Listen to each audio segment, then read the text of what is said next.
Sebenarnya kalau misalnya kita bekerja di sebuah firma riset gitu ya, atau lembaga riset, itu pastinya kita punya lah sesimpel dua tipe data gitu ya, ada data primer atau data sekunder. Nah ini yang biasanya kita sebagai analis ini kita cari tahu lewat berbagai macam diskusi juga. Kalau dibandingkan sama global gitu ya, sebenarnya kan kita lagi ada tren utamanya ini tentang tren premiumisasi ya. Orang udah makin beralih ya, terutama mungkin yang di global gitu ya, buat nyari HP yang sebagus mungkin gitu, fiturnya selengkap mungkin. Pengamatan terakhir kita ini cukup unik juga gitu, karena trennya bisa dibilang tumbuh di atas sama tumbuh di bawah gitu. Jadi kalau buat Gen Z ya utamanya kan kita perlu banget nemuin skill yang bisa kita spesialisasin terus. Walaupun sebenarnya kalau misalnya kita lihat gitu ya di awal tahun ini, kalau kita bandingkan sama awal tahun lalu, sebenarnya dari sentimen konsumen itu lebih positif gitu ya dibandingkan tahun lalu. Apakah ada jurus-jurus baru gitu ya,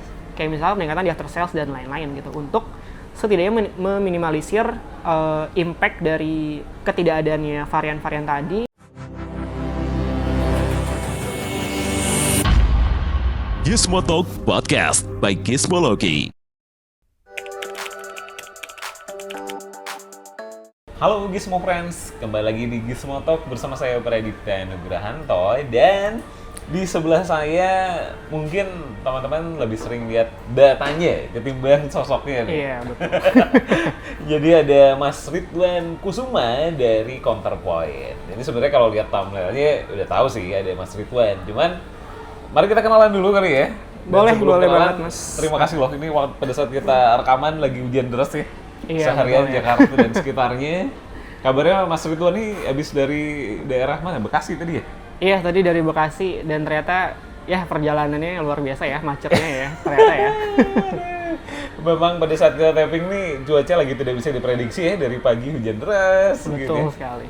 Tapi alhamdulillah Mas Ridwan dalam keadaan baik sampai ke sini dan kita bisa sama-sama menggali insight deh kayaknya. Iya, Mas Ridwan diskusi sebenarnya bareng lah ya. ngasih insight gitu. Karena mungkin di semua friends sebanyak yang bertanya-tanya juga gitu ya. Sebenarnya Counterpoint itu lembaga apa gitu kan? Datanya mungkin sering kelihatan Betul. gitu. Emang data provider kah atau memang ada spesifik apa spesialisasi yang lain gitu? Mungkin cerita dikit deh sama Gizmo Oke. Friends gitu. Nah, mungkin buat yang sering lihat Counterpoint ya di berbagai macam media juga gitu ya.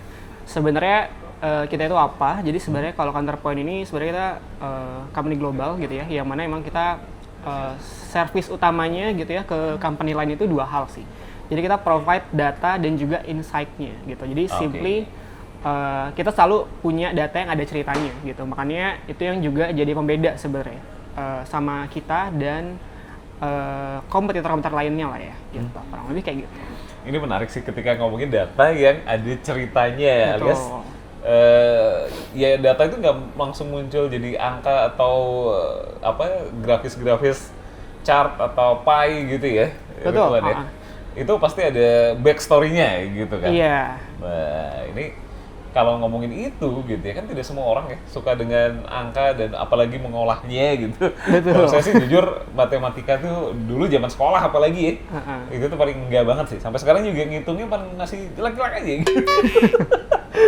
Cuman ini gimana kalau seorang Mas Ridwan ini terjun ke dunia olah data profesional gitu ya, pasti ada ini dong, ada triggernya nih.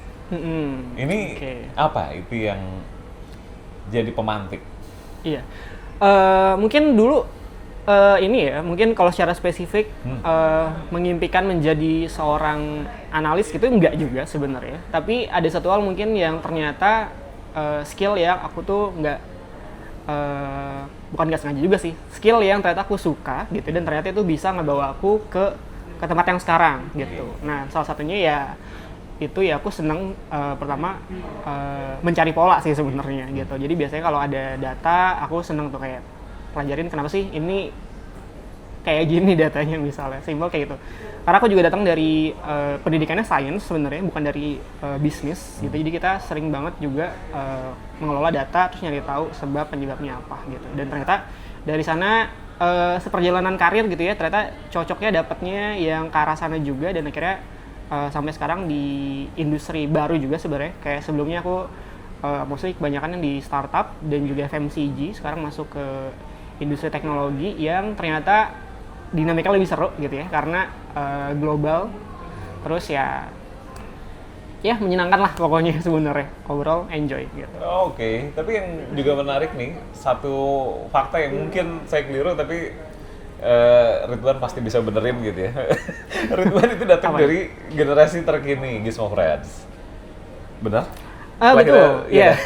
Tebakan saya, ini karena di briefnya tidak ditemukan ya, jadi ini tebakan aja lah, Biar seru ya. seru gitu ya. Seorang Ridwan Kusuma itu lahir di sekitaran tahun 90 menuju 2000. Tepat sekali. Berarti di atas 90, di bawah 2000, benar kan? Betul. Oke. Tepatnya berarti berapa? Kelahirannya 98 sebenarnya. Wih, kan? Agak jauh sih ya, dari 90 ke 98, cuman Lebih nempel ke 2000 ya. lebih dekatnya ke 2000, tapi mewakili generasi terkini lah ya. Berarti dengan Iya, betul. di usia yang masih sangat muda gitu udah pernah menapaki berbagai industri ya. Betul. Dengan latar belakang, tapi memang background pendidikan secara formalnya memang sains ya sebenarnya. Iya, betul, sains sebenarnya. Berarti kan sama angka itu udah bukan sesuatu yang berjarak gitu ya. Iya. Ya deket lah, walaupun mungkin ya kadang angkanya beda aja ya. Mungkin Oke. bukan duit.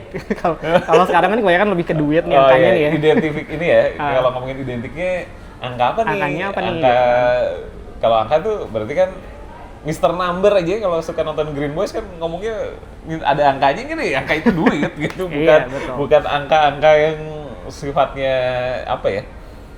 Scientific gitu. Iya, betul. Ya, kalau itu kan lebih ekonomi ya kayak gitu sih. Betul.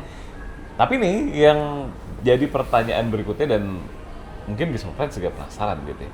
Nih dari background science terus udah pernah masuk ke industri macam-macam, startup pernah, terus ke FMCG jadi juga Ridwan pernah cerita.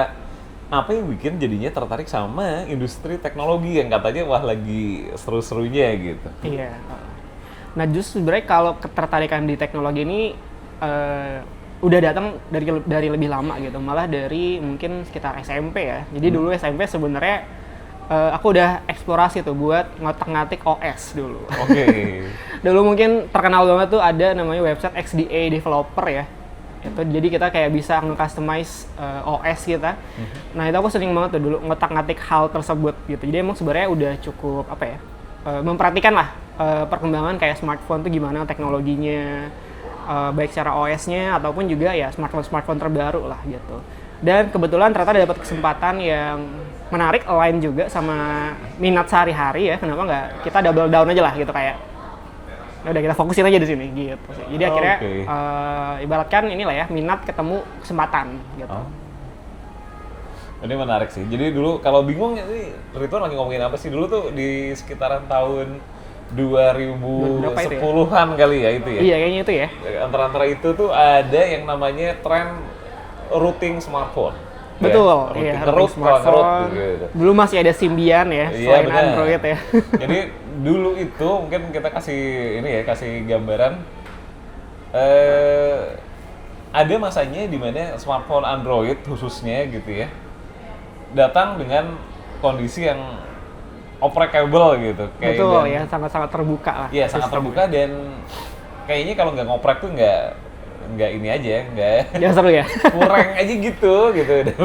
Walaupun juga sebenarnya resikonya HP rusak ya. Betul, ada resiko. Tapi kayak mungkin buat seorang yang suka gitu ya. Iya. Dan kadang-kadang forum-forum online juga lumayan banyak ya dulu ya. Itu Iya, dulu zaman-zaman- masih aktif banget ya kayaknya ya. termasuk salah satunya mungkin di Kaskus juga ada ya dulu ya. Iya, Kaskus juga. Gitu. Yang ngomongin soal routing smartphone itu. Karena ya peralihan juga kali ya, dari tadi Ridwan sempat bilang ada Symbian. Symbian itu kan Nokia gitu ya. Iya, yang, Nokia dulu. lebih tidak bisa diapa-apain tanda kutipnya gitu. Begitu ada Android kan kayak semuanya pengen di customize gitu. Betul.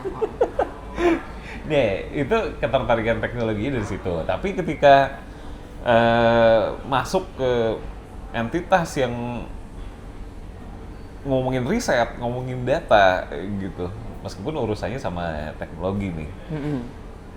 Apa nih? Oke, kan tadinya udah macam-macam industri. Mm-mm. Kalau mau masuk teknologi sebenarnya pasti buat sekali berrituan gitu, apalagi satu masih muda datang dari universitas yang oke gitu ya, pengalaman udah ada di beberapa vertikal, kenapa akhirnya memilih ke lembaga riset? Iya.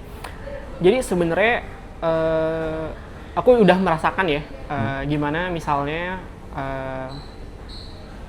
repotnya eksekusi dan riset secara sekaligus gitu sebenarnya. Mungkin itu juga pertimbangannya. Dan aku rasa aku juga lebih bagus gitu ya dalam visioning sama menemukan insight sebenarnya dibandingkan mengeksekusi lah dari sebuah plannya sih gitu. Makanya akhirnya yang buat aku juga memutuskan kayaknya memang ini udah mulai kelihatan gitu ya polanya juga buat diri aku sendiri ya. Dan kayaknya kita udah bisa nih mulai spesialisasi lagi skill kita maunya apa. Karena ini penting juga nih ya buat teman-teman mungkin yang nonton terus masih Gen Z ya, biasa Gen Z ya sebutannya ya. Itu kita juga kalau buat Gen Z ya utamanya kan kita perlu banget nemuin skill yang bisa kita spesialisasiin terus gitu ya. Jadi nanti kita punya nilai tambahnya makin besar lah gitu. Makanya aku udah melihat kayaknya aku better di risetnya dibandingkan eksekusinya gitu ya. Jadi kita fokus gitu ke satu hal gitu karena itu kuncinya sih menurutku ya. Kalau mau berhasil kita fokus ke satu hal gitu. Wah ini nih. Fokus ke satu hal gitu, semua hal yang kayaknya kedengeran gampang tapi sulit ya eksekusinya gitu. Betul. Dan ngomongin yang sulit-sulit gitu ya, namanya lembaga riset itu kan juga tidak mudah ya. Orang berpikir riset itu kan identik dengan banyak temuan, banyak data yang harus diolah lagi gitu kan.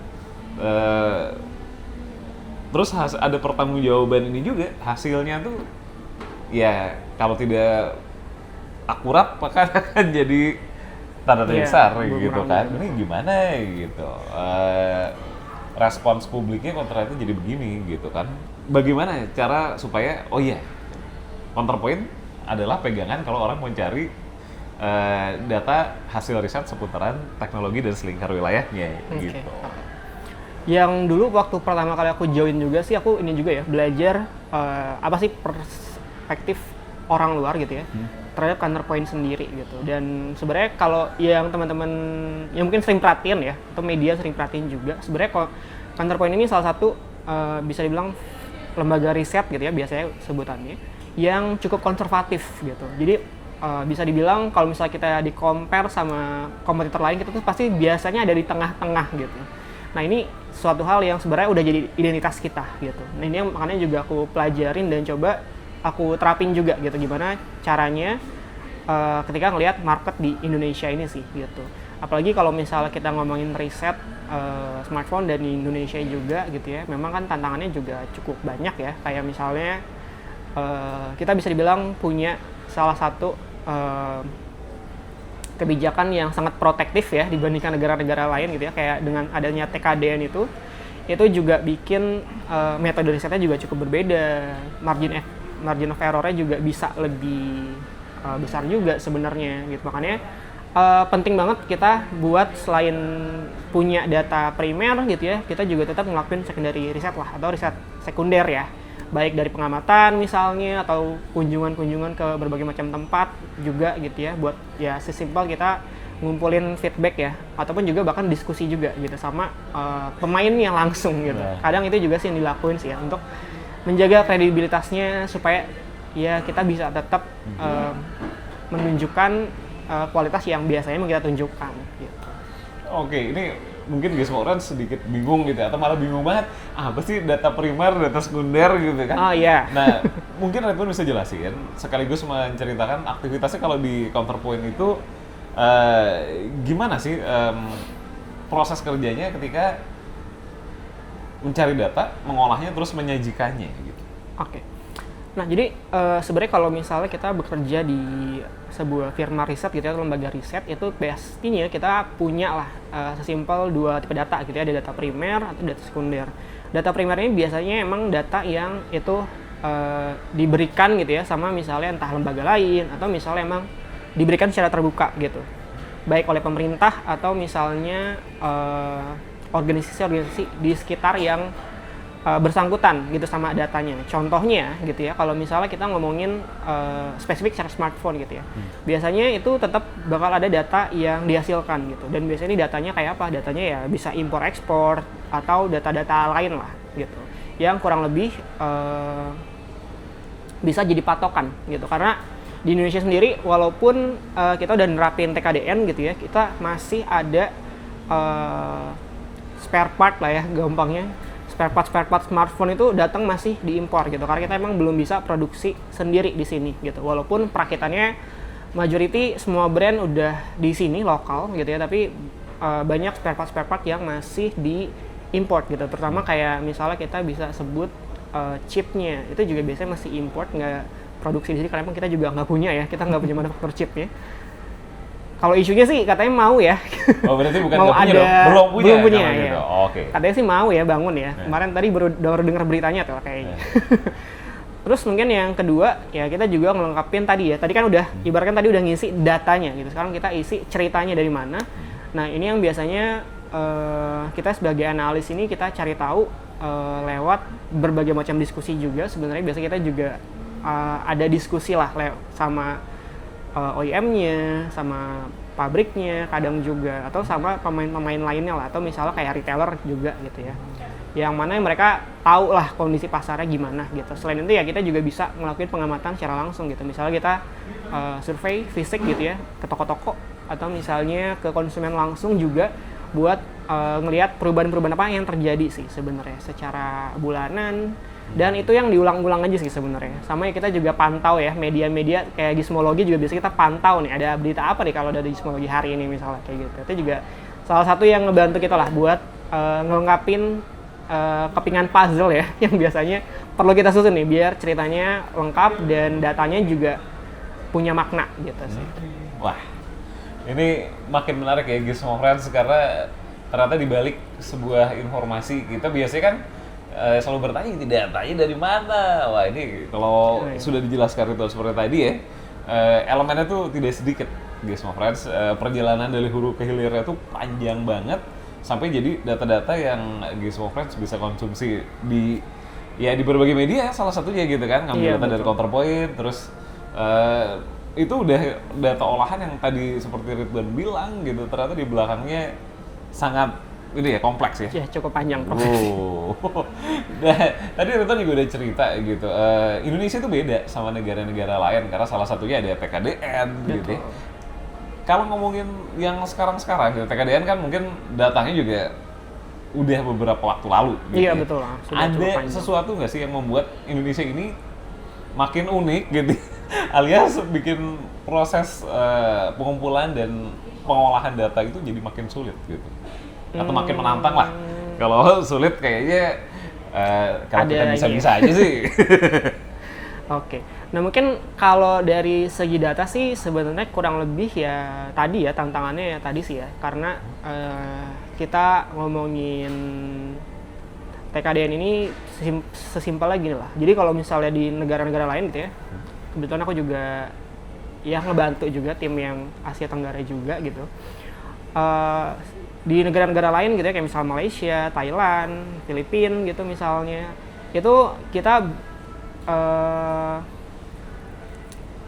punya data yang cukup jelas lah gitu karena mereka ya boleh gitu punya barang impor yang diimpor secara full gitu, jadi ya barang jadi gitu ya biasanya sebutannya. Jadi kayak misalnya contohnya yang kayak gitu di Indonesia itu biasanya cuma iPhone aja gitu, sama mungkin HP-HP flagship lah.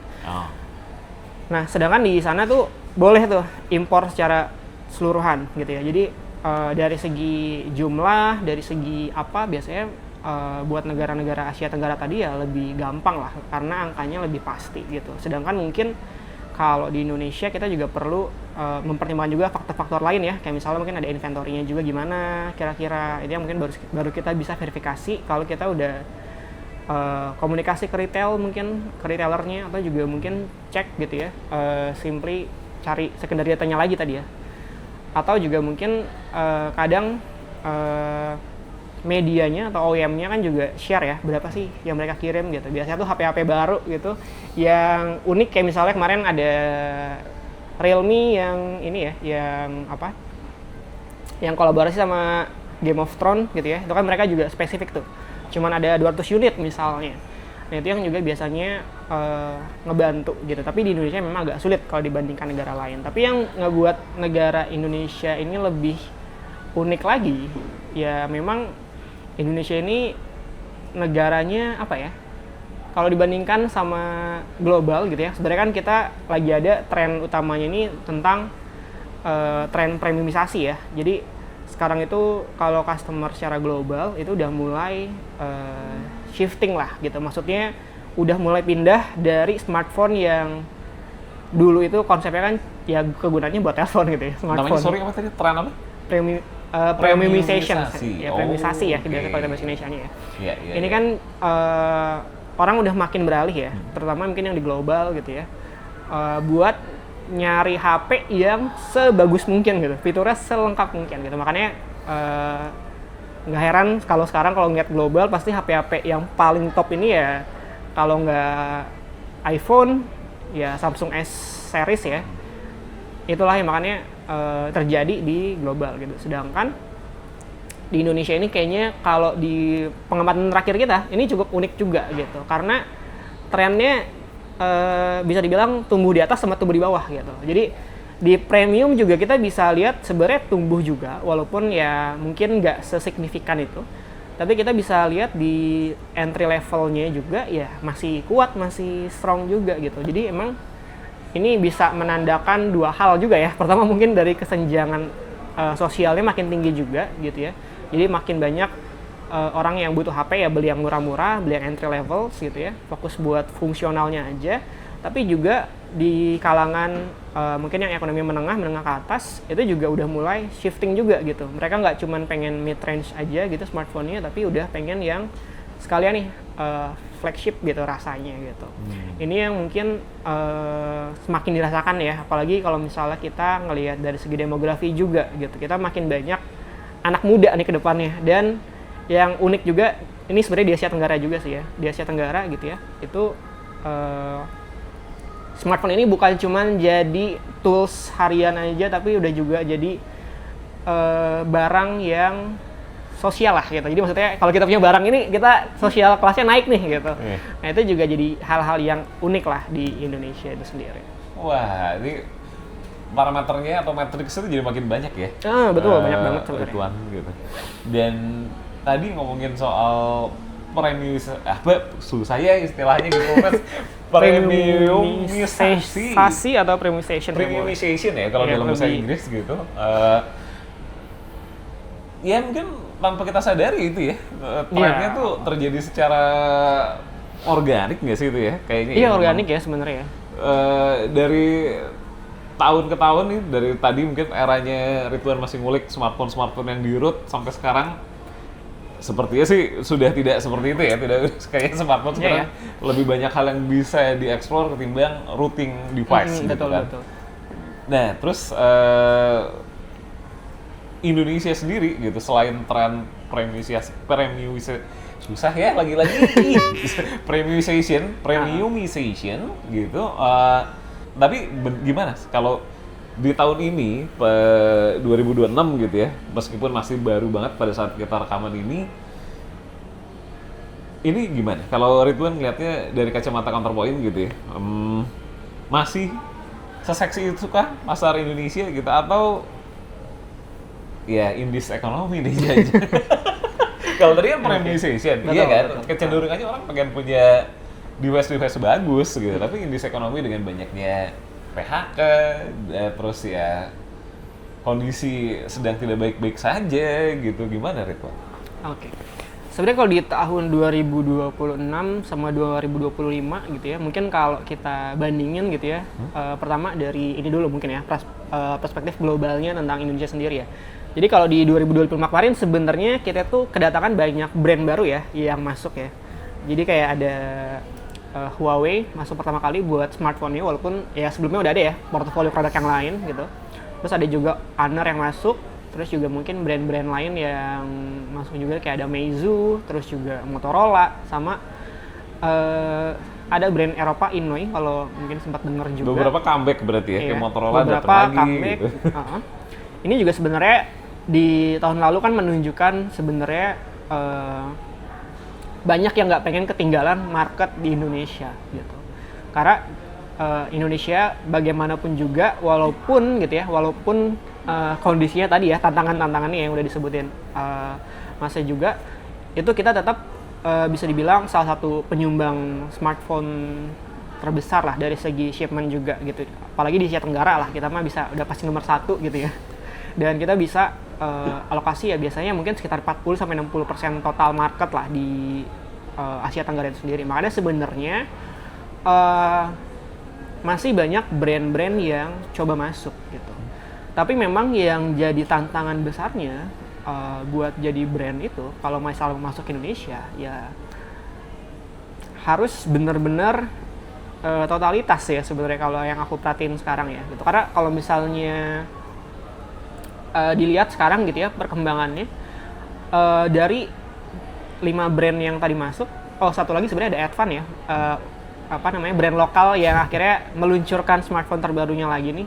Itu juga salah satu hal positif lah sebenarnya aku lihat ya sebagai seorang analis, berarti masih ada keinginan lah dari brand lokal juga tetap bersaing juga. Tapi kalau kita lihat lagi sebenarnya yang cukup konsisten gitu ya sampai saat ini bisa launch model-model baru, produk-produk baru ya sebenarnya mungkin ya cuma 3 tadi aja, kayak Huawei, Honor, sama Motorola gitu ya, yang masih konsisten gitu. Yang mana artinya sebenarnya buat brand-brand baru yang pengen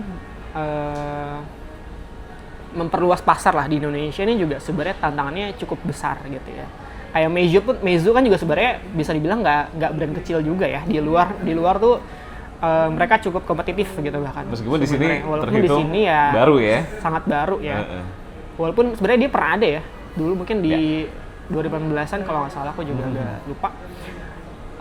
Tapi mereka nggak bisa tuh cuman fokus ke entry level market gitu, karena sekarang entry level market yang ada di Indonesia ini udah nggak seksi lagi lah hitungannya. Maksudnya kenapa? Karena kompetitor banyak gitu ya, dan kita udah di era yang berbeda. Jadi kalau misalnya kita cuma bersaing lewat murah-murahan aja gitu ya, ini udah agak sangat sulit sih dan sangat-sangat tidak disarankan gitu. Makanya kita lihat juga kayak misalnya Motorola, Huawei, Honor, ini mereka brand-brand yang berani masuk ke Indonesia dengan totalitas, dan mereka juga selalu bawa hal yang cukup berbeda gitu. Kalau misalnya brand lain gitu ya masih mengincar Indonesia ini ya sebenarnya kesempatannya masih banyak gitu ya, karena tadi dari segi entry level juga sebenarnya besar volumenya gitu ya, mana itu yang bisa dicari tuh sama OEM gitu, karena mereka kan juga perlu ini ya, perlu menjaga volume supaya bisa produksi gitu ya. Sedangkan dari sisi premiumisasinya juga kita juga sekarang bisa dibilang ya semakin meningkat lah gitu, walaupun emang masih mayoritas gitu ya dikuasai beberapa brand sih gitu. Oh, ini sampai saya terbengong sebentar gitu. Wah gila ya ternyata prediksinya, dan bukan sekedar prediksi ini ya, bukan prediksi itu datangnya dari data-data yang udah diolah sama Ridwan dan tim di Counterpoint gitu, bukan kayak kita lihat bola kristal dan kita lihat wah kayak gitu ini nggak gitu kan pasti kan. Betul, tetap. Tapi kalau kita geser sedikit nih ya, tadi smartphone Ridwan udah menjelaskan cukup detail gitu. Kalau teknologi secara general, apa nih yang bakal mendominasi di 2026? Apakah masih AI atau ada sesuatu yang baru lagi? Kalau secara umum sih mungkin kalau kita ngomongin teknologi spesifiknya itu masih bakal tentang AI ya, untuk mungkin untuk beberapa tahun ke depan gitu ya. Walaupun mungkin kalau secara spesifik di Indonesia ya mungkin kita masih bakal berkutat di Gen AI-nya gitu ya, generatif AI yang udah sempat kita share juga kayaknya kalau di event kemarin ya, Gen AI. Sama mungkin hal-hal yang baru di tahun ini, kalau di smartphone sendiri kita nanti bakal kedatangan foldable smartphone yang baru gitu ya. Apple rencananya bakal launch foldable pertama mereka.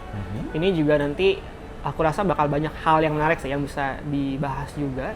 Terus kedua, walaupun masih rumor ya, aku juga belum tahu ini bakal jadi launch tahun ini atau enggak, itu adalah Samsung yang triple fold ya. Jadi sama tuh kayak Huawei nanti. Mungkin beda mungkin beda sedikit formatnya, tapi kurang lebih itu yang nanti bakal baru lah di tahun 2026 ini sebenarnya. Ini menarik ya, Gizmo Friends. Kalau yang dimaksud Ridwan event kemarin tuh Indonesia Gadget Award 2025. Ada podcast juga bersama Pak Ono Wepurbo dan Ridwan Kusuma pastinya dari Counterpoint. Silahkan cek ya episode sebelumnya itu kita ada di bulan November dan rilis di November juga tuh, kalau nggak Desember awal-awal. Cek-cek aja di playlist Gizmo Talk ya, Gizmo Friends. Kalau ketinggalan, makanya kalau belum subscribe dulu lah.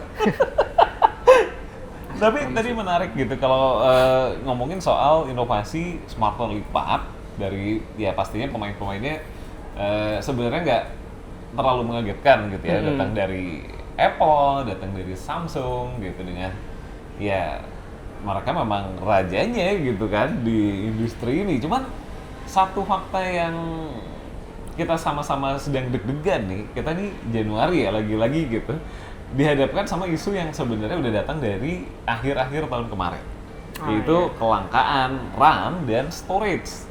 Karena tadi Ridwan udah bilang isu besarnya sih masih seputaran AI. Ini Gizmo Friends, siapa yang nggak pakai AI di keseharian tuh kayak udah nggak mungkin ya. Kita pakai layanan pesan instan, ada bantuan AI-nya. Terus kita mungkin mengerjakan aktivitas keseharian baik yang masih kuliah ataupun yang udah kerja kantoran gitu kan. AI itu udah jadi teman kita, walaupun ya kalau jadi ketergantungan nggak baik juga. Cuman salah satu penyebab dari kelangkaan storage dan memori itu kan gara-gara AI ya, Ridwan ya? Iya, betul banget Mas Cita. Dan itu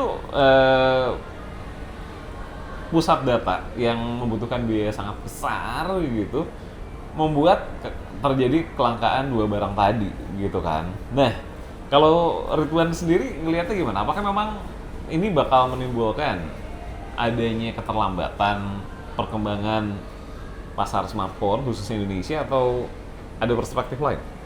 Oke.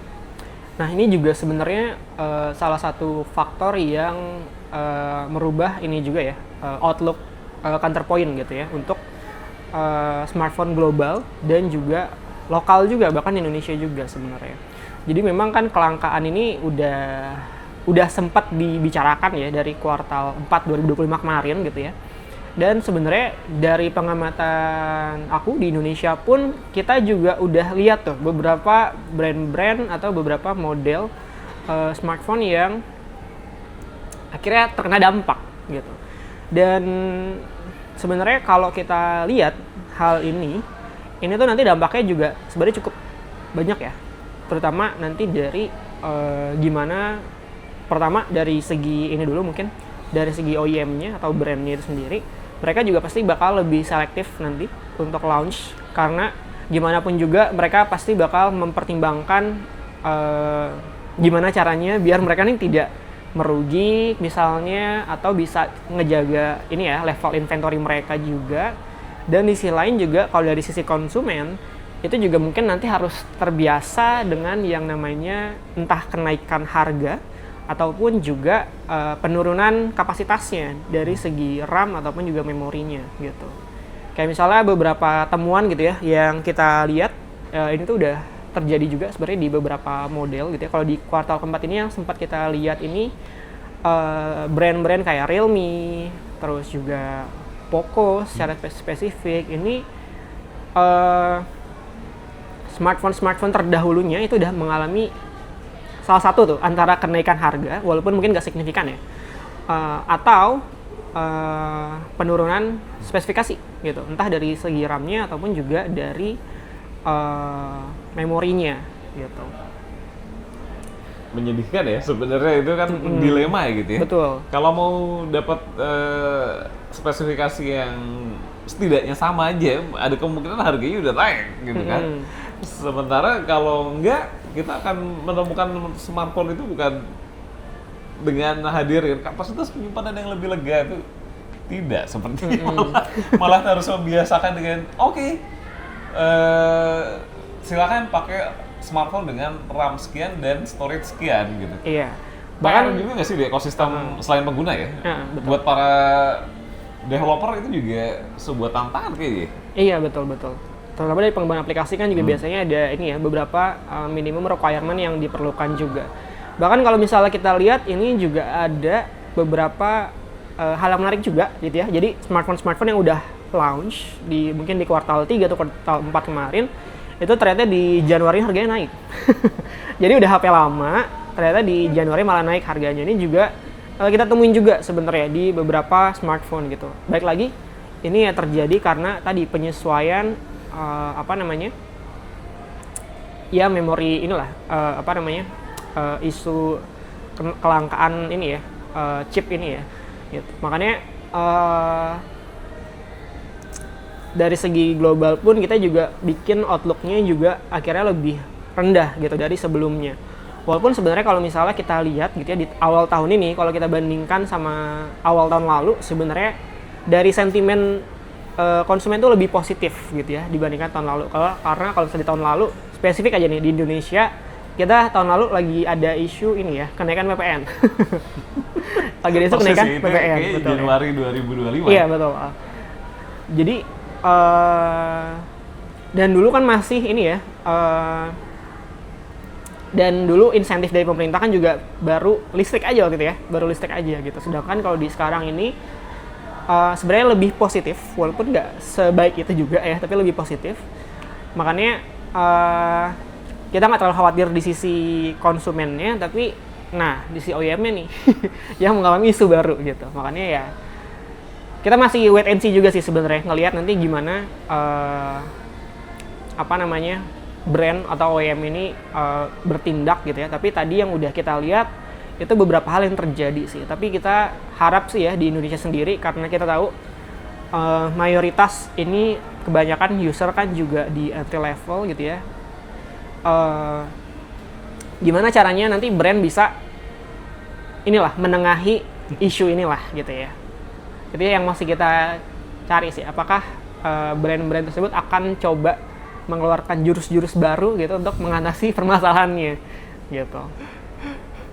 Iya, ini kalau ngomongin jurus-jurus baru jelas, wah ini konsumen pasti akan nunggu gitu ya, apa gitu. Tapi di sisi lain ada kekhawatiran baru nih Ridwan, dari semenjak terjadinya kenaikan harga RAM atau memori dan storage gitu. Katanya nih, kalau dari informasi yang beredar kan, kalau saya gitu, smartphone nanti tidak akan ada yang entry level, yang ada cuma mid dan flagship gitu.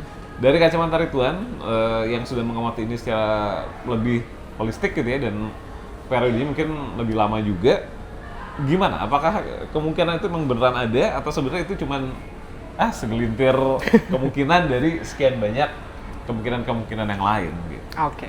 Jadi mungkin pertama ini dulu kali ya, kita ngomongin penyebabnya dulu. Kenapa ada isu itu muncul gitu. Nah, pertama, kenapa isu itu muncul sebenarnya karena nanti dari isu kenaikan harga ini, itu tuh nanti yang paling terdampak emang entry levelnya gitu. Makanya nanti entry level ini ya mau nggak mau pasti nanti bakal ada penyesuaian tadi ya di dua skenario tadi gitu. Entah dia harganya akan dinaikkan, atau juga nanti akan ada pemangkasan dari segi speksnya ya, spesifikasinya gitu. Mana emang sebenarnya cukup menyedihkan. Tapi kalau misalnya ngelihat mungkin nggak nanti sampai entry level tuh nggak ada gitu. Nah, ini juga nanti kita mungkin masih wait and see juga, ngelihat gimana nanti konsumen ngerespon gitu.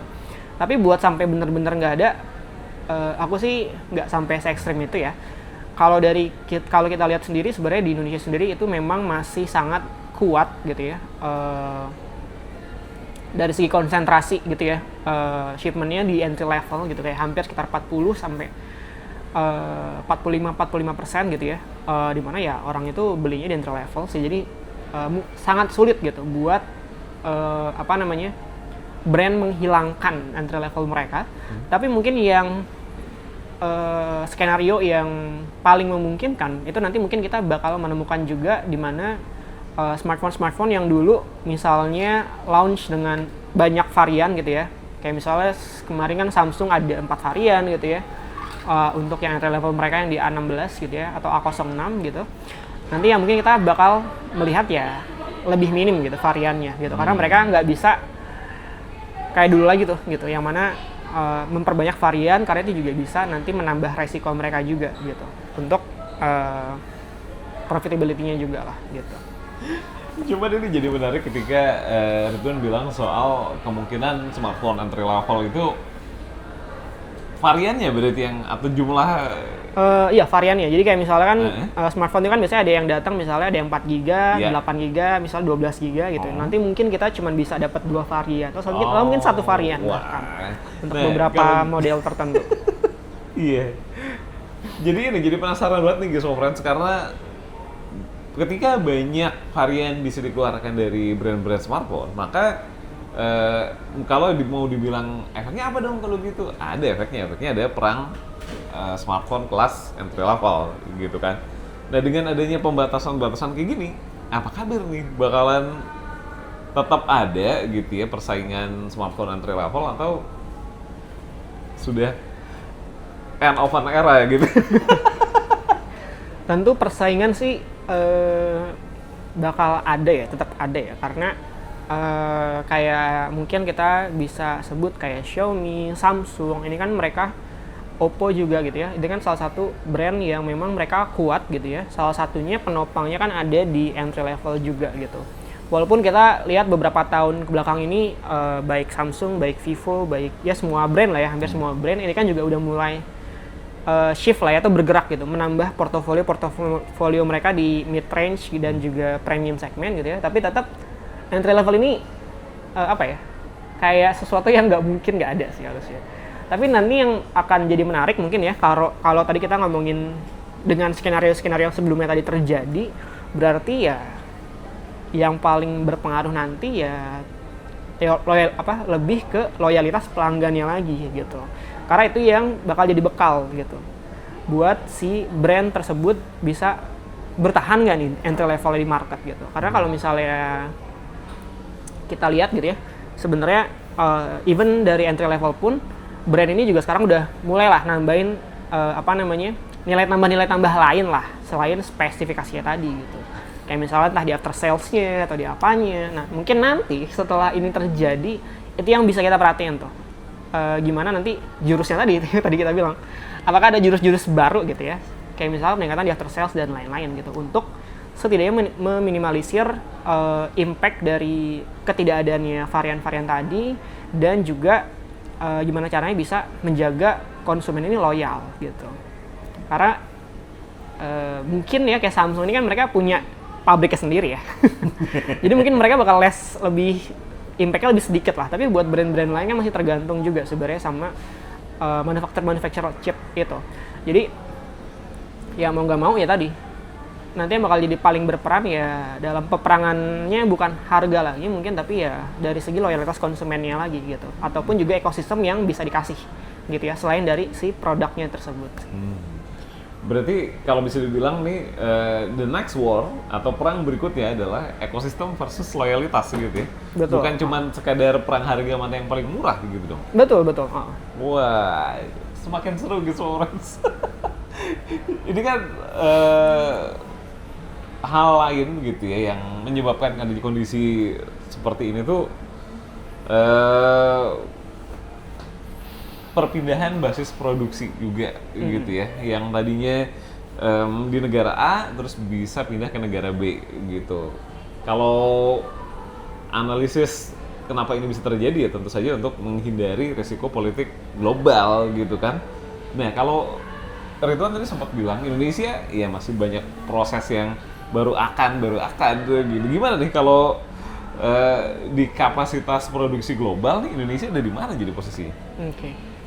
Sebenarnya kalau kita lihat Indonesia sendiri gitu ya di global gitu ya, kita ini bisa dibilang kurang bisa memanfaatkan kondisi geopolitik yang sebenarnya terjadi gitu ya. Jadi kayak misalnya kemarin ketika lagi ada tensi ya antara India sama Cina sama US gitu ya, kita nih nggak bisa ambil apa-apa sebenarnya gitu. Kenapa? Karena selain tantangannya masih banyak gitu ya, masih ada negara-negara lain gitu ya, kayak India misalnya atau Vietnam yang memang udah jadi langganan lah gitu, dan bisa dibilang punya berbagai macam keunggulan gitu.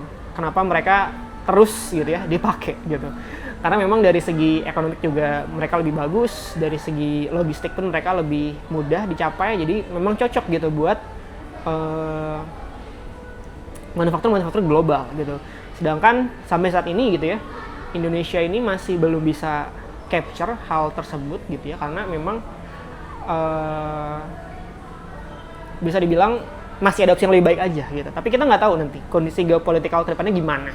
Kalau misalnya ternyata nanti India dan Vietnam misalnya mengalami ketegangan juga misalnya ya, karena sebenarnya kalau kita ngomongin hubungan beberapa negara tetangga ini kan kayak India sama Cina itu mereka bersih tegang juga gitu. Vietnam pun juga sama gitu. Jadi sebenarnya mereka punya hubungan yang cukup kompleks gitu ya sama negara-negara lain. Sedangkan Indonesia kan selalu di tengah-tengah ya.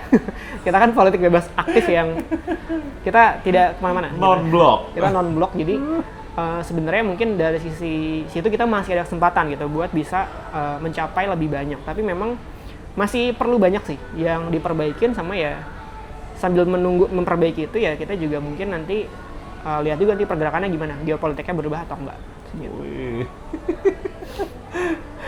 Wah, makin seru tapi juga sekaligus memusingkan nih Gizmopras. Iya. Nah cuman ini ya, kalau dari Ridwan sendiri gitu, mungkin Gizmopras di rumah juga ada yang bertanya-tanya gitu. Ini 2026, mungkin kayaknya bisa nabung-nabung kali ya buat upgrade ganti HP gitu. Kalau nggak keburu sekarang mungkin tahun depan gitu kan.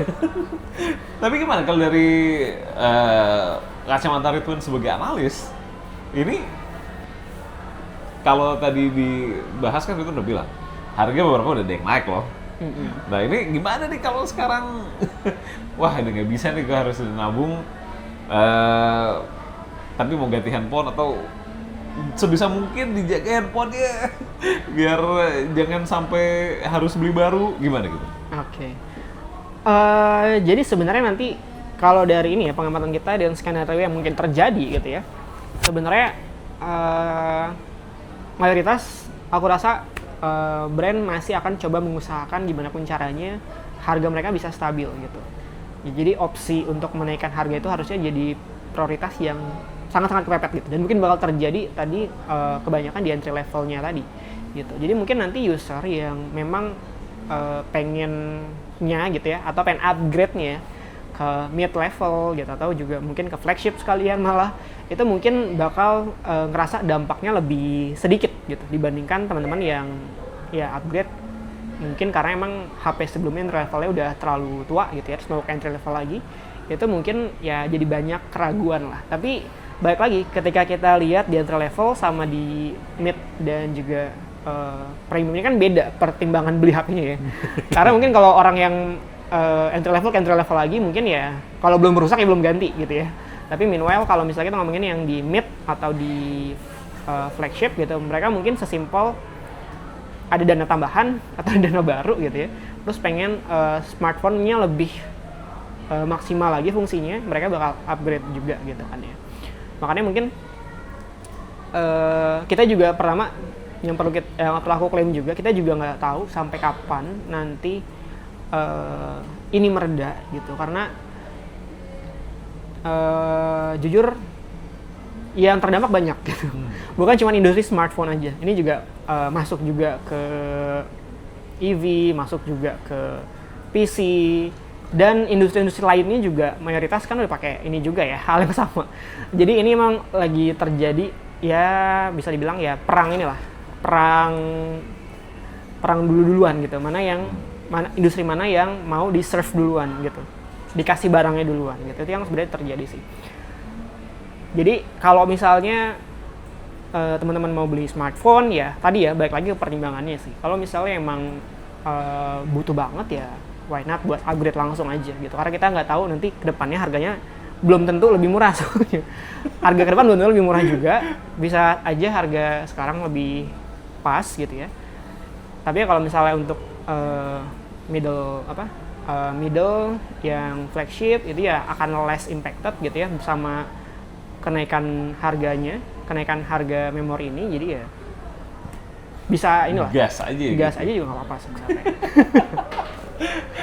Alias sebenarnya challenging buat semua friends dan kita semua ya gitu, kalau amit-amit harus ganti smartphone gitu ya harus merogoh kocek lebih dalam ya, karena Tapi kita berharap ya, ini juga berharap aku pribadi sih, berharap ya kita OEM atau brandnya bisa ketemu jurus yang tepat sih. Tadi yang saya bilang, jurus yang tepat supaya kita bisa tetap menjaga asa industrinya juga lah gitu. Syukur-syukur kita masih bisa tumbuh nih market tahun ini ya, di 2026 ini. Amin. Nah, tadi Ridwan berkali-kali bahas soal AI gitu ya, sebagai bentuk ya namanya juga ini tren yang sepertinya akan terlalu cepat tuh. Kalau dibilang udah bukan AI, cepat banget hilang gitu. Iya, ini akan masih panjang. Masih panjang. Nah, salah satu kabar panasnya adalah Google lewat Gemini-nya gitu ya, yang memilih untuk akhirnya instead of berkompetisi, selain daripada berkompetisi, memilih untuk berkolaborasi dengan Apple gitu. Dan sebaliknya ya, Apple dengan Apple Intelligence-nya yang digadang-gadang sebagai fitur andalan dari seri iPhone berapa? Itu mungkin 15 atau 16 gitu kayaknya, antara itu lah ya. Ketika mulai diperkenalkan tuh, akhirnya malah bergandengan gitu kan. Terus kalau Ridwan tadi bilang AI itu masih jadi isu besar dari mungkin kompetisi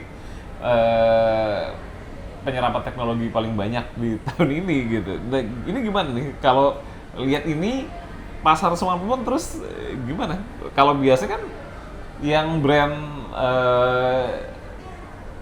flagship dari non Apple alias Android itu kan ya andalannya salah satu juga AI. Apple sempat mengandalkan Apple Intelligence gitu. Terus sekarang gimana jadi? Kalau aku lihat sih sebenarnya ini bisa dibilang mungkin strategi Apple juga ya, karena di tahun ini juga sebenarnya krusial juga buat mereka, karena mereka kan akan launch tadi ya HP lipat pertamanya mereka juga, dan sebenarnya banyak juga lah perubahan hardware-an berarti ya? Banyak perubahan juga gitu. Kayak misalnya nanti kan kemungkinan besarnya itu kan nanti bakal ada launch-nya juga bakal dipisah, yang premium mereka, jadi nanti kita bakal lebih jelas dong ngelihat portofolio Apple itu bakal lebih jelas kayak ini buat entry level, ini ada mid-nya, walaupun sebenarnya semuanya flagship ya. Tapi nanti di sini sebenarnya kalau yang aku lihat gitu ya, Apple ini coba mempertahankan justru kepuasan konsumennya gitu. Karena di 2 launch terakhir ini itu kekecewaan terberatnya adalah justru di Apple Intelligence ya, karena di mana sorry?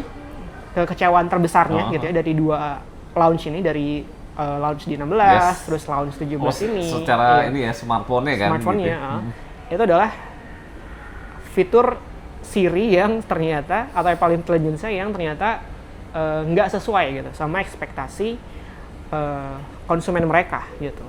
Makanya di sini sebenarnya ya ini bisa dibilang mungkin salah satu cara mitigasi mereka ya untuk mengejar ketertinggalannya juga.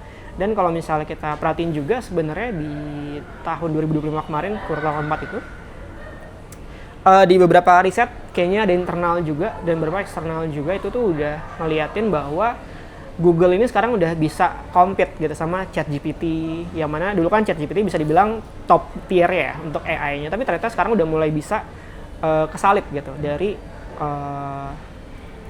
Google-nya ini sendiri gitu. Makanya di sisi lain aku rasa pertama ini cara Apple gitu ya untuk memuaskan konsumennya nanti, terutama ketika launch produk-produk premium mereka yang nggak mungkin dong nggak mungkin mereka nanti mau gitu ya dikomenin lagi, dikritisi besar lagi karena si AI ini kurang sesuai ekspektasi konsumennya gitu ya. Pertama itu. Dan mungkin kalau dari Google sendiri gitu ya, kenapa akhirnya terbuka buat kolaborasi juga, karena kita juga perlu tahu gitu bahwa Google ini kan juga bisa dibilang salah satu company yang sebenarnya core bisnisnya ini bukan smartphone-nya gitu, tapi ekosistem Google-nya itu sendiri gitu kan. Dan dengan mereka bisa kolaborasi sama Apple, berarti mereka juga bisa nih dapat Apple ini kan udah banyak ya penggunanya ya, mungkin aku juga nggak tahu jumlah eksaknya berapa, tapi kayak 10 juta user mungkin ada lah harusnya. Yang mana ini juga jadi cara baik juga buat Google gitu, karena mereka dapat kesempatan juga gitu ya buat apa ya kata baiknya ya? Nah, aku lagi mikir loh nih. Kalau ngakses data tuh kayak terlalu Ini banget gitu. terlalu hilang nanti privasi orang. Nah, di sisi lain juga Apa irisan kue baru atau gimana? iya, kalau Google sendiri kan sebenarnya simply mereka pengen coba dapetin ini ya, user sebanyak-banyaknya gitu ya. Karena kan itu yang jadi core bisnis mereka gitu. Core bisnis mereka tuh bukan si produknya gitu, tapi pokoknya banyak-banyakan user. Semakin banyak usernya, semakin bagus gitu bisnis Google. Makanya kesempatan buat kolaborasi atau join sama Apple ya, sesuatu kesepakatan yang sebenarnya sama-sama menguntungkan lah buat even Google pun, walaupun mereka ya punya divisi smartphone sendiri ya gitu. Yang tidak pernah masuk ke Indonesia secara resmi itu. Iya, betul.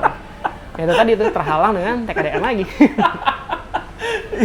Tapi benar berarti kalau menurut Ridwan sendiri, apakah ini memang fakta gitu kalau Google lebih kuat dengan ekosistem layanan digitalnya, sementara termasuk AI-nya gitu ya, cloud-nya dia tuh memang top lah udah. Sementara Apple itu lebih ya device-nya, dan termasuk kalaupun ada AI, Apple Intelligence di dalam itu lebih ke AI on device gitu, lebih ketimbang ya yang bikin kecewa kan, oh ternyata ekspektasinya bukan itu gitu. Makanya digabungkan, yang satu kuat hardware-nya, satu kuat software. Ya. Ada kecenderungan ke situ nggak sih?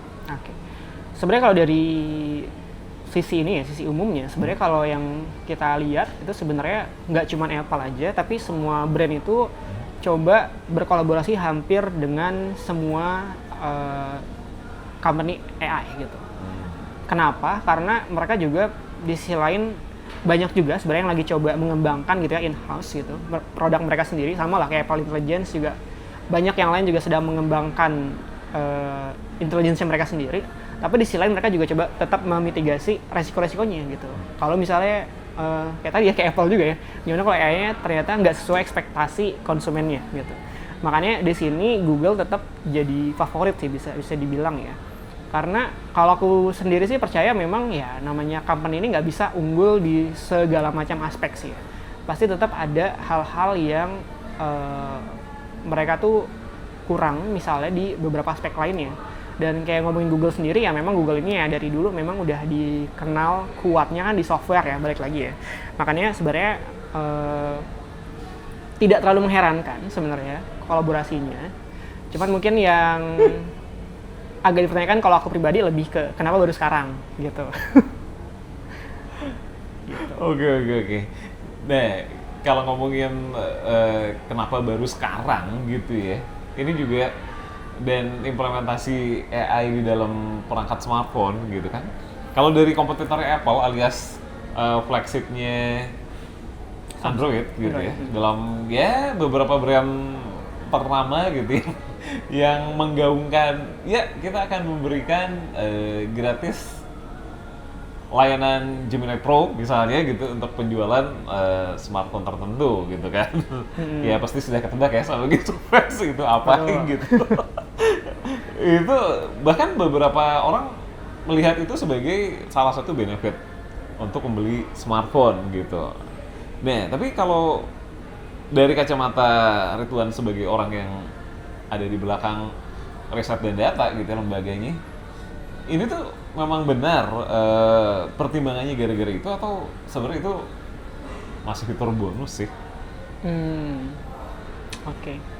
Nah sebenarnya kalau kita lihat ya dari segi user pun sebenarnya Indonesia ini bisa dibilang salah satu negara ya yang user AI ini banyak banget loh sebenarnya. Nah, tapi kalau misalnya kita ngomongin spesifik, apakah fitur AI-nya ini gitu ya, apalagi yang ada di smartphone itu udah beneran bisa jadi nilai tambah yang diperhitungkan? Itu mungkin aku masih ragu-ragu kalau misalnya ngomongin ini jadi faktor utama ya. Gitu. Tapi kalau misalnya faktor sekunder, ini mungkin udah bisa dibilang seperti itu. Kenapa? Karena memang bisa dibilang semakin banyaknya orang gitu ya yang menggunakan AI gitu, semakin juga mereka sebenarnya udah mulai ngerasa gitu ya sekarang kebutuhannya buat berlangganan AI gitu. Kayak sekarang misalnya mungkin kalau kita ngomongin AI-nya aja ya, kayak misalnya ChatGPT pun di kita sekarang udah kebagian ya, yang ChatGPT Go yang harganya lebih murah gitu ya. Karena memang banyak dari ternyata marketnya di Indonesia gitu. Makanya untuk jadi nilai tambah itu udah menarik banget lah gitu. Dan mungkin nanti tadi juga nyambung ke Apple tadi, mungkin nanti ternyata di salah satu bundlingnya mungkin ternyata menghadirkan offer gratis juga nih Google Game ini buat user Apple, nggak tahu. Jadi bisa jadi ternyata kalau boros tadi ya kesempatannya di situ ya buat Google masuk ya nyari uangnya. Jadi emang kebanyak juga lah kemungkinan yang sebenarnya terjadi. Tapi kalau misalnya kita ngomong tadi spesifiknya tadi, apakah udah menjadi faktor utama? Mungkin belum, tapi kayak faktor pendorong gitu ya ketika user ngelihat kayak smartphone-nya sama nih speknya gitu. Terus ada AI-nya, nah mungkin udah bisa tuh, udah bisa nilai tambah kalau sekarang. Tapi ngomongin AI gitu ya, penasaran juga sih kalau di Counterpoint sendiri Ridwan mengoptimalkan implementasi AI nggak sih? Atau dari tim yang lain ya? Nggak cuma dari Ridwan gitu, tim yang lain tuh udah mulai sebegitunya kah dalam optimalisasi AI, atau ya ada sih porsi membantunya, atau malah lebih ekstrim lagi ntar manusia-manusia yang ada di dalamnya bakal digantikan apa? Sekarang timnya berapa sih? Kalau Indonesia global Indonesia ini baru aku satu ya. Oke. Kalau misalnya global mungkin kita ada sekitar 200-an lebih lah, 200-an lebih. Tersebar juga ya di berbagai macam negara juga. Tapi kalau misalnya gimana cara kita mengoptimisasi penggunaan AI-nya ini, kita juga sebenarnya seluruhnya gitu ya di-encourage gimana caranya kita bisa explore gitu. Gimana kita bisa menggunakan AI ini secara maksimum juga gitu. Kenapa? Karena kita nih yang harus, sekarang kita sering juga sebenarnya ketemu kayak misalnya entah dari mereka juga OEM ataupun juga AI company-nya yang butuh feedback juga sebenarnya sama gimana nih fitur-fitur AI-nya sekarang gitu. Tapi kalau misalnya kita sendiri, karena Counterpoint ini kebanyakan emang kerjanya riset, data gitu ya. Sebenarnya yang paling banyak kita pakai ya tentunya ya tadi ya buat keperluan riset sama data. Salah satu yang membantu ya sebenarnya kita bisa nyari inti informasi data tuh lebih cepat sih ya. Pertama itu kayak misalnya mungkin beberapa yang sering juga dikenalin gitu ya di perusahaan itu kayak Google Notebook misalnya, yang mana kita bisa nge-pull berbagai macam informasi ya dari paper, terus juga notes berita misalnya dan lain-lain, supaya nanti kekumpul jadi satu informasi dan kita bisa lebih baca lebih mudah gitu. Ataupun juga aku pribadi juga senang sih kayak ada AI yang dia tuh nge-summarize YouTube. Jadi kita nggak perlu nonton YouTube-nya, tapi kita bisa dapat key point-nya, bahkan sampai titik screenshot misalnya data-data penting di dalamnya. Data-data penting di dalamnya gitu. Itu sangat-sangat menyingkat waktu loh, karena kadang kalau kita nonton kan 3 jam ya, kadang tuh misalnya ada acara launch gitu. Itu kadang lama banget. Tapi kita bisa lihat dalam 15 menit, oh ternyata ini nih poin-poin pentingnya. Itu juga penting sih gitu, utamanya buat itu. Sama kita juga mungkin satu lagi ya, kalau kita lagi nggak ada teman diskusi gitu ya, buat brainstorming, AI cukup baik ya untuk menjadi brainstorming gitu. Oke, gak cuma teman curhat terhadap semua kasus, tapi buat jadi partner kerja juga bisa. Betul. Tapi kalau menggantikan orang di dalam institusinya sendiri, kayaknya belum ke arah sana. Ya, kalau misalnya sampai ke arah sana sih kayaknya belum ya. Tapi kalau misalnya kita ngomongin ekstrimnya ya, di kasus-kasus globalnya juga, sebenarnya kan kalau yang sempat tren juga tuh kemarin ya kayaknya di tahun lalu tuh yang masalah entry level job tuh bakal di cut ya. Nah itu sebenarnya memungkinkan sih ya, karena jujur karena kadang itu di beberapa company juga kebanyakan entry level jobnya itu memang kan fokusnya ngumpulin data misalnya, atau ya itu yang ngumpulin data sih sebenarnya utamanya ya, itu yang kadang sebenarnya udah bisa banget digantiin gitu kan ya sama AI tersebut. Tapi kalau misalnya mungkin menurutku yang akan lebih menakutkan lagi, nggak menakutkan sih sebenarnya, maksudnya akan lebih menjadi tantangan ke depannya ya mungkin nanti malah di agentic AI-nya, di perkembangan selanjutnya ya, agentic AI sama juga robotik gitu. Karena robotik ini ternyata di negara-negara lain gitu ya, kayak di Cina, ini tuh udah mulai massal diproduksi juga. Dan cost-nya ini juga seiring waktu udah mulai makin menurun gitu. Jadi ya mungkin nanti itu tuh yang bakal jadi tantangan selanjutnya nih gitu. Tapi kalau misalnya untuk pekerjaan-pekerjaan yang kayak kantor poin, sebenarnya kita juga kayaknya masih akan sangat butuh sih tenaga manusia ya terutama gitu. Oke, wah menarik banget nih Gizmo Friends, insight-insight yang udah disampaikan sama Ridwan. Tapi di ujung dari sesi Gizmo Talk kali ini ada yang namanya jawab cepat. Apa nih? Waduh. Jawab cepat. Jadi ada 2 pilihan dan Ridwan harus memilih secara cepat begitu. Karena barusan kita ngomongin AI, yang gampang dulu aja lah ya gitu. Agak takut nih. Gemini atau GPT? Sulit nih. GPT nih. Oke. Android atau iOS? iOS. Tapi device-nya Ada S1 lagi sebenarnya. Aku ada dua-duanya, sebenarnya pakai dua-duanya. Oke. Windows atau Mac? Windows. Agak lucu ya, Gizmo Friends, Android OS, Java OS, tapi Windows atau Mac? Iya, soalnya pengguna semuanya nih, jadi udah tahu celah-celahnya sebenarnya.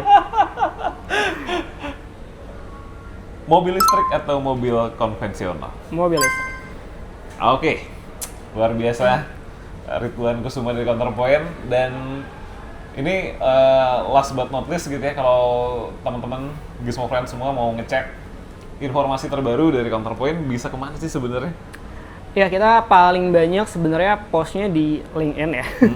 LinkedIn bisa cari aja Counterpoint atau juga bisa connect sama LinkedIn aku di Ridwan Hadi Kusuma. Aku juga biasa sharing insight weekly ya. Nanti kalian bisa baca-baca juga informasinya di sana. Atau juga bisa ke website kita www.counterpointresearch.com. Itu kalian bisa temuin segala macam insight kita dari global ataupun juga Indonesia. Betul. Dan kalau mau ada kebingungan soal verifikasi data ataupun hasil riset, Ridwan terbuka kayaknya di LinkedIn untuk diskusi berarti. Open banget kok kita buat diskusi. Oke, nice. Dan jangan lupa juga kalau kalian suka dengan informasi-informasi menarik seputaran teknologi dan selingkar wilayahnya, subscribe dong channel YouTube Gizmologi, karena Gizmo Talk tayang setiap hari Senin. Dan pastikan juga untuk mendapatkan update harian kita lewat Instagram di @gizmologi dan gizmotalk.id, juga TikTok di @gizmologi. Kalau gitu saya Dipta pamit undur diri dulu, dan saya Ridwan Hadi. sampai ketemu di episode-episode menarik berikutnya. Bye-bye.